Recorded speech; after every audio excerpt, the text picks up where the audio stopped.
Vamos continuar vendo o que a Bíblia diz sobre José, o personagem que estamos estudando nessa semana. Aquele que era o preferido de Jacó. Dentre os irmãos, todos os irmãos, 12, incluindo ele era o preferido de Jacó. Por que ele era o preferido de Jacó? Porque ele é o filho da mulher amada, ele era o filho de Raquel. Mas ainda ele era o filho da velhice. Quando José nasceu, o seu pai, Jacó, tinha 91 anos. Portanto, além de ser o filho da mulher amada, ele era o filho da velhice. Você já deve ter visto, como eu, pais mais idosos, quando tem crianças pequenas. Normalmente, eles são mais complacentes na educação das crianças.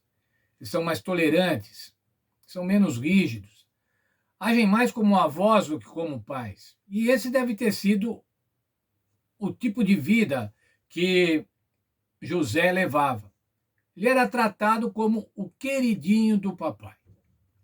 E isso causava nos seus irmãos inveja. Os irmãos invejavam. Causava aos seus irmãos oposição a José. José ainda teve uns sonhos, se você olhar lá na Bíblia, e nesse sonho ele se sobressaía aos irmãos. E Jacó consentia com isso. E veja lá então, irmãos, chegou uma ocasião, agora José tinha 17 anos, seus irmãos estavam apacentando as ovelhas. E o seu pai falou para José: vá lá ver como estão os seus irmãos e como está o rebanho. Esse vá lá ver, irmãos, pode ter dois sentidos. Vai ver, eu estou preocupado realmente com eles. Ou vai lá ver se eles estão fazendo a coisa certa. E daí você vem me contar. Gênesis 37, 14. Disse-lhe Israel, que é Jacó: vai ver se vão bem os teus irmãos e o rebanho, e traz-me notícias. Bem, ele foi procurar os irmãos, a Bíblia diz lá no Gênesis, no capítulo 37, foi meio difícil achar os irmãos, mas ele estava chegando perto dos irmãos. E daí vamos ler versos 19 e 20 de Gênesis 37.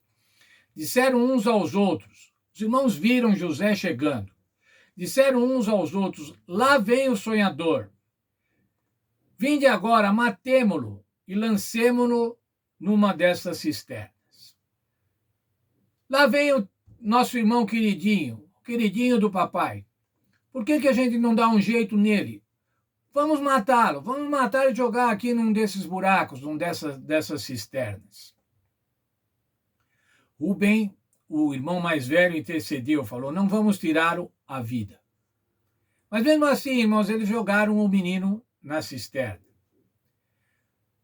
A Bíblia diz que em seguida eles estavam comendo quando eles viram uma caravana de ismaelitas.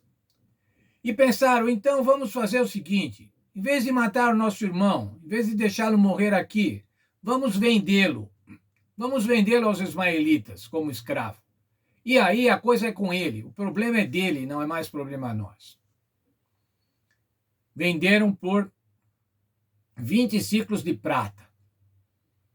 Eu fui verificar, irmãos, o que é 25 ciclos de prata e fiquei abismado de tão barato que é. São 228 gramas de prata. E na cotação da prata que eu fui verificar hoje, R$ 3,20, R$ 3,20 a grama, isso dá R$ 730. Vender um irmão por R$ 730. Praticamente metade de um salário mínimo. E aquele menino que era o filho amado, que era o preferido, agora era um escravo. Estava indo da caravana dos ismaelitas. Imaginem, irmãos, o que aquele menino queridinho do papai estava agora passando. Quanto medo, quanta insegurança, quanta tristeza, pavor, realmente. Entretanto, irmãos, esse era um menino espiritual.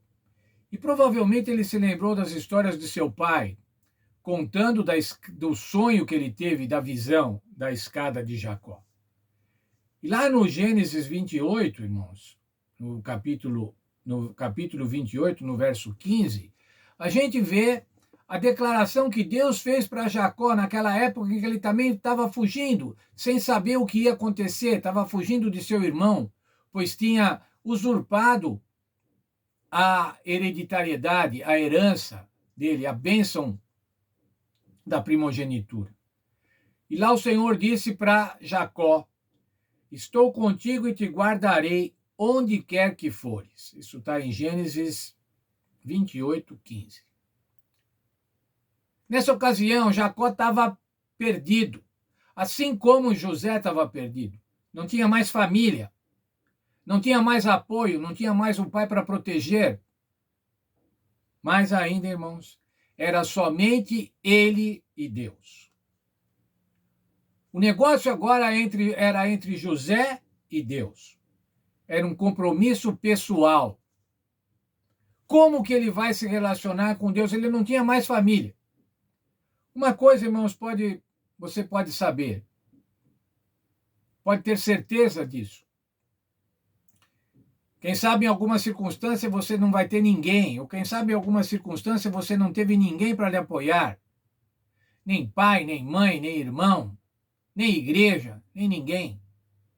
Saiba que nesse momento você ainda pode contar com Deus. Sempre você pode contar com Deus.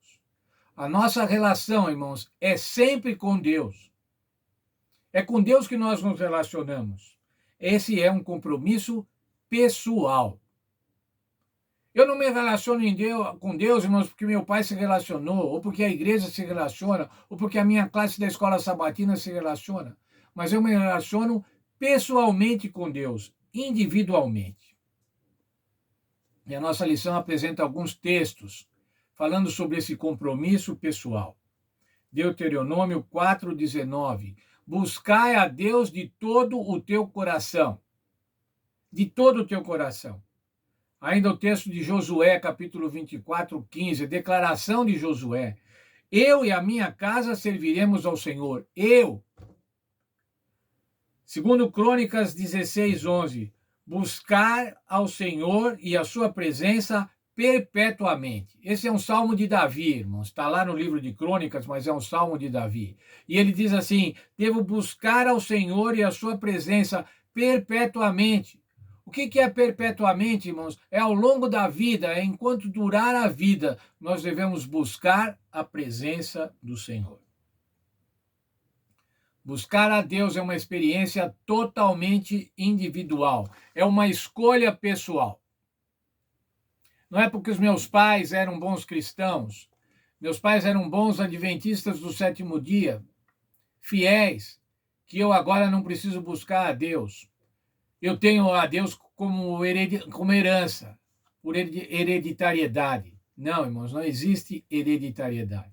E tem uma frase da nossa lição, eu vou concluir com essa frase, que eu achei muito oportuna. Deus só tem filhos, não tem netos. Portanto, irmãos, você não tem que se fiar na sua família. Seja ela uma excelente família, uma família que dê exemplo do que é uma família segundo a vontade de Deus, ou seja uma família disfuncional, cheia, atrapalhada como a família de José. Seja qual for a sua herança, a sua hereditariedade, você tem que ter uma relação pessoal com Deus. Você não pode nem dizer que você tem a relação porque a sua família teve uma relação muito boa, ou que você não tem a relação com Deus porque a sua família também não se relacionava com Deus. A responsabilidade é pessoal. Lembre-se, Deus só tem filhos, não tem netos.